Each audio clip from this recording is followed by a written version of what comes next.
I was faced with a choice which I never should have had. She was crying like I had never heard a woman cry before in my life. And I just cried for weeks and weeks. Everything reminded me of a baby. And I kept trying to get up from the table and look to see what was in that jar. I was dealing with the loss of my unborn child and I didn't even know it. I believe that my life was spared that night just so that I could be here right now and say abortion hurts women.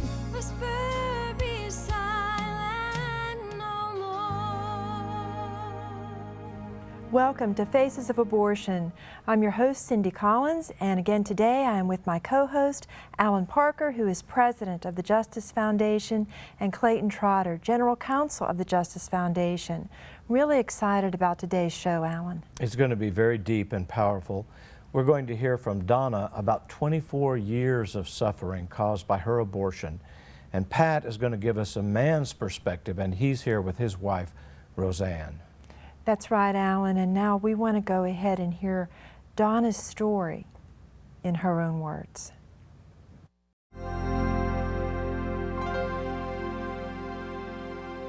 My name is Donna, and I grew up in a very small town.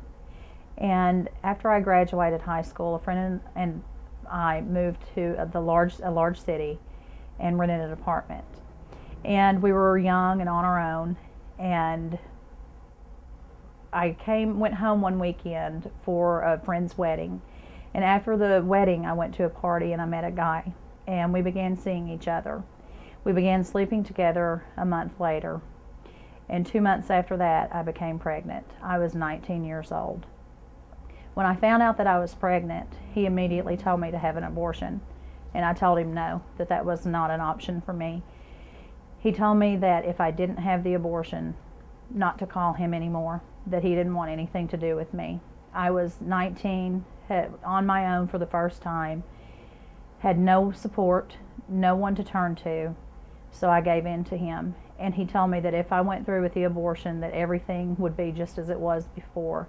I remember walking in and there being just women packing the lobby. I remember being taken back to the procedure room and how cold it was, and I don't mean physically cold, it was emotionally cold. I remember being on the stretcher and them telling me that it would not feel just like mild cramps. And I remember how bad it hurt. And I was turning my head side to side. The nurse was standing beside me, and I was turning my head side to side because it was hurting so bad. And she stepped out of the way for a moment, and I saw my baby go through the tube. And that's a picture that I have in my head that I carry with me all the time. And the moment that I got done, they took me back to a recovery room and gave me juice and cookies as if I had just donated blood. And they told me that when I could sit or stand without feeling dizzy, that I could leave. And I remember the moment that we walked out of that clinic, my downward spiral began. I began a life of partying and trying to numb myself, and it didn't work. I tried that for many years, and it still didn't work. And so I got back into church, and I became an overworker. I tried to work my way back to God, to try and please God.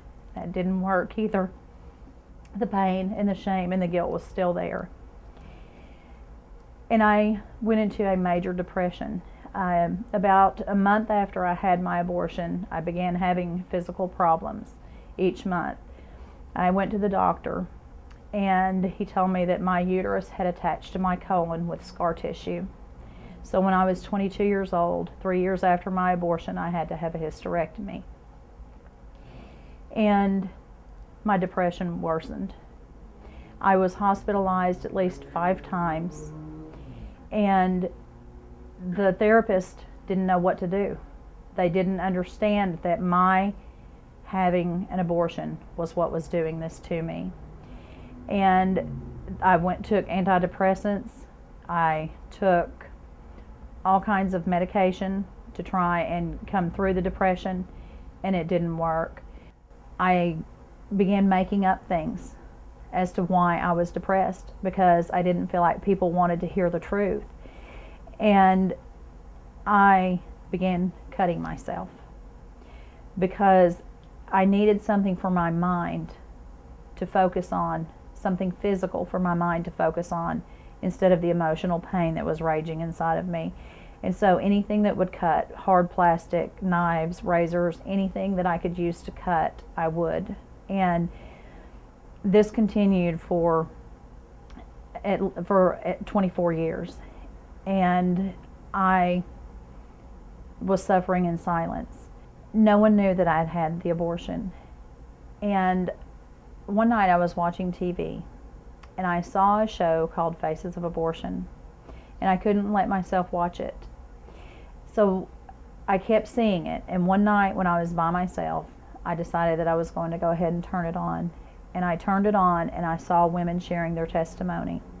I went to the website that they gave and began reading testimonies of other women, and I sat and cried for 3 hours, because it was the first time I had realized that I was not alone. I called the number that they gave, and she put me in touch with a person here in my city, and I contacted them and signed up for a Bible study, and I never knew there was even such a thing. And I went through the Bible study, and I've shadowed a group of Bible study, and I've shared my testimony now at church, and I've also shared my testimony with the Senate Committee on Public Health, because God has given me my voice back. I am not alone.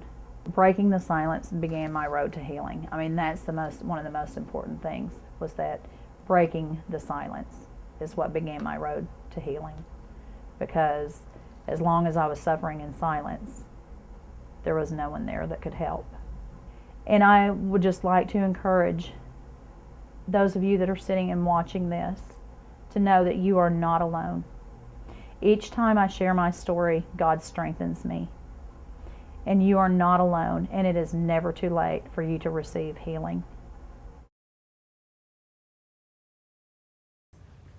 24 years of pain and suffering. That's what Donna went through in silence, feeling like she was the only one. Maybe you feel like you're the only one, and you have tuned into Faces of Abortion today to hear that there is help and there is hope, just like Donna did just a little while ago. And she tuned in also to hear that there was a recovery line, the National Abortion Helpline, 1-866-482-LIFE. I know, Alan, just hearing Donna's story and how Faces of Abortion made that difference in her life so her voice could be heard. It's a tremendously encouraging story to us, because that's one of the major purposes of our program, so that women who've already chosen abortion and are in that deep, dark pit know there's a way out. And that's so important for us to get the help and healing to women. And then her story also reveals so many truths about the lie of abortion. The lie is it ought to be a woman's choice. Sounds great in theory, but in reality, so many times women are pressured into having abortions. She said no way at first, and then the man put pressure on her, and women don't make these decisions alone. Yes, she's accepted responsibility, but there were others involved as well. Well, you know, Alan, Satan uses lies, and the Bible says that he comes to kill and steal and destroy.